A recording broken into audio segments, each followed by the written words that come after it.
Thanks for joining us today, folks. My name's Dave. This is Cooper. We're here to talk about learning 21st century skills. I'm with Greenspeed Research and a student at Boise State. Cooper is a student of Foothills. Greenspeed Research. What is it, why does it exist, and how does it relate to 21st century skills? It all kind of comes down to the fact that learning can be very, very, very difficult. And this fact became the foundation of what Greenspeed Research has been built on, a student club at Boise State called Greenspeed. Greenspeed happened because I needed a way to connect what was going on in the classroom with everything outside of it. I needed this because I had been in the labor force for 15 years after having been homeschooled for 10.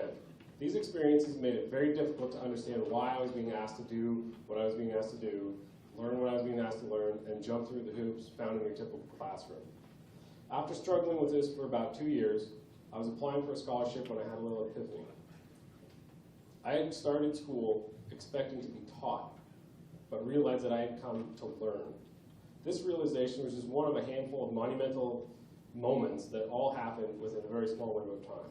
A large rift in my personal life, a job in a research lab that was pulling me in exactly the wrong direction from where I wanted to end up. I was failing an important class in my engineering curriculum at Boise State, and then I almost died in a bicycle accident on the Greenbelt.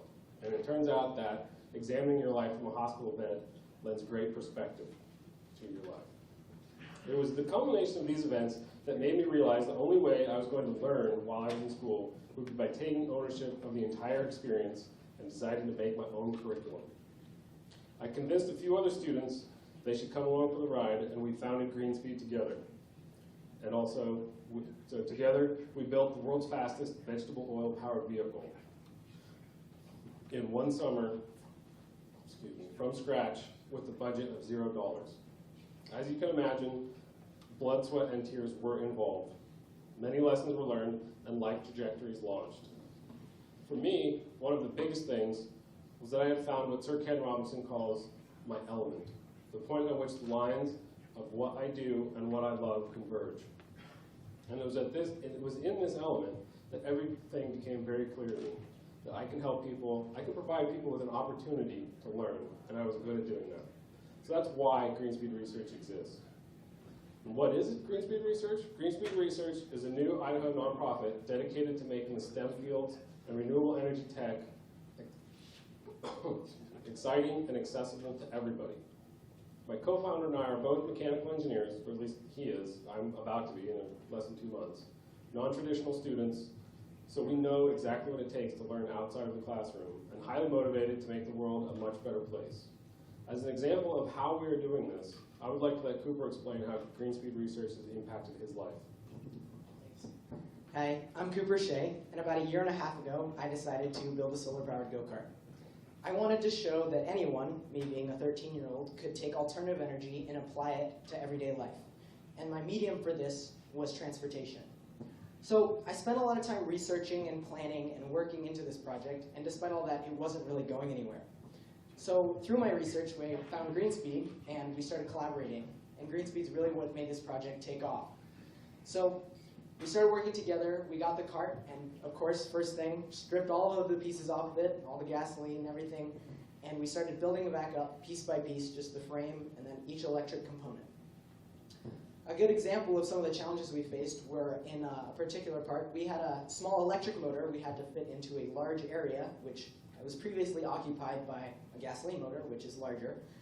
And so we were trying to secure it using unistrip bars, which, I don't know if you're familiar, are these very large, unwieldy kind of bolt bars. So we spent, of course, about 4 hours staring at our project, trying to work into it with these giant unistrip bars, and eventually abandoned that idea and used 3D modeling, a SolidWorks program, to engineer our own and then cut it out and weld it into place. And that is how our motor is secured today. Now, I learned an enormous amount in this project.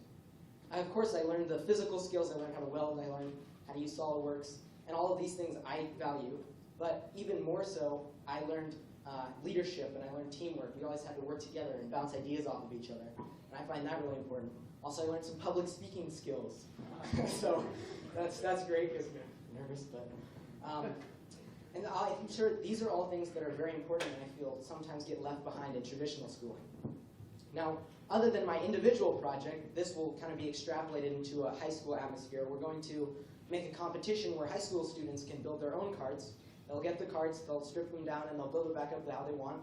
And it's electric and solar, and they will culminate in a race where they will compete against the other high schools which are also competing. Also, in this project, they will make a presentation kind of showcasing some of the obstacles they faced and unique ways that they solved problems, and so that'll be great for their public speaking. What I feel is really important is I'm really happy to have acquired these skills, but I'm even more happy to think that this project is going to be able to benefit other people, and I'm happy to think that some of the skills that are really hard to get when in normal school are going to be able to be covered by this project. So. Thanks, Cooper. So that's pretty cool, right? Well, there are still a few spots left, so if you know any high schoolers who want to be involved in such a project, come talk to us afterwards. And with that, I'd like to thank my lovely fiance for her unrelenting support through all this, and my co-founder for putting up with all my harebrained ideas. I'd like to thank Greenspeed and my dad.